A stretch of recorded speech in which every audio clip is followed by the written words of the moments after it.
মিরাজ এবং রায়হান তারা দুজন খুব ভালো বন্ধু। তারা একসাথে ছোটবেলা থেকে লেখাপড়া করে বড় হয়েছে। মিরাজ ঢাকায় থাকে বলে সে শহরের পরিবেশের সাথে বড় হয়েছে, আর রায়হান গ্রামের পরিবেশের সাথে বড় হয়েছে। রায়হান গ্রামের সৌন্দর্য দেখানোর জন্য মিরাজকে গ্রামে নিমন্ত্রণ করে, কিন্তু মিরাজ গ্রামের পরিবেশ অতটা পছন্দ করে না। ওরে রাইহান, তুমি তো বলেছিলে এখানে অনেক শান্তি, কোথায় সেটা? তুমি একটু ধৈর্য ধরো, আসল সৌন্দর্য তো সামনেই, সামনে গেলেই সব দেখতে পাবে।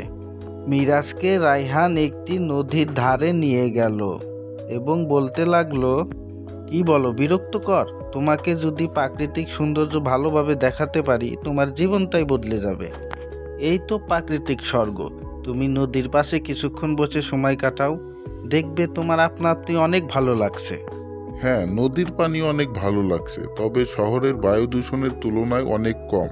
তবে এটার সাথে কি করব বন্ধু? তোমার পক্ষে কিছুক্ষণ নদীর দিকে তাকিয়ে বসে থাকা অসুবিধা নয়, তাই না? এটা তো শহরের পার্কের মতো, কিন্তু পাখির গান শুনে অনেকটাই ভালো লাগছে। ঠিক তাই, গ্রামের পরিবেশে যে শান্তি শহরের পরিবেশে সব জায়গাতে নেই। দেখো তো পরিবেশটা কত সুন্দর, তাই না? জানি না বন্ধু, তবে এখানে সবাইকে কেন এত শান্ত মনে হয়? প্রাকৃতিক পরিবেশের সাথে মিলিয়ে এখানে সবাই জীবন কাটায়। তাদের মাথায় বড় কোনো চিন্তা নেই। একটু ঢিলে ঢালা জীবনযাপন করেই তারা প্রাকৃতিক বড় সঙ্গী হয়ে যায়।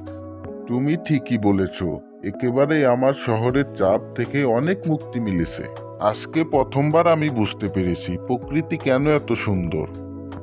এরপর রায়হান তার বন্ধু মিরাজকে ফসলের ক্ষেতের দিকে নিয়ে যায়। এখন তুমি দেখো জমির ফসল কিভাবে মাটির সাথে মিশে এবং এক সুন্দর শান্তি তৈরি করে। তখন মিরাজ অবাক হয়ে বলতে লাগলো, জানো, ঢাকায় এসব কল্পনা করা সম্ভব নয়। ফসলের গন্ধ, মাটির সৌন্দর্য, এগুলো সত্যি অন্যান্য। তখন রায়হান হাসি মুখে বলতে লাগলো, প্রকৃতির সাথে সুন্দর সম্পর্ক রাখলে জীবনও অনেক সুন্দর হয়ে ওঠে। এবং সে আরও বলে, এখানে ছোট ছোট জিনিসে যে শান্তি পাওয়া যায় তা শহরে কোথাও পাওয়া যায় না। রায়হানের কথা শুনে মিরাজ বলতে লাগলো, ঠিক বলেছ, আমার সব দুশ্চিন্তা হারিয়ে গেছে। প্রকৃতি আমাকে এক অন্যরকম শান্তি দিয়েছে। এই গল্পে আমরা একটা জিনিস শিখতে পারি, প্রকৃতি আমাদের সঙ্গী, শান্তির উৎস। কখনো একটু সময় পেলে শহরের ভিড় থেকে একটু দূরে গিয়ে প্রকৃতির কূলে গিয়ে বসো, জীবনটা উপভোগ করো, দেখো শান্তি তোমার অপেক্ষায়। আবার কোনো এক গল্পে নতুন কিছু নিয়ে দেখা হচ্ছে। সবাই এআই মিরাজ ইউটিউব চ্যানেলকে সাথেই থাকুন।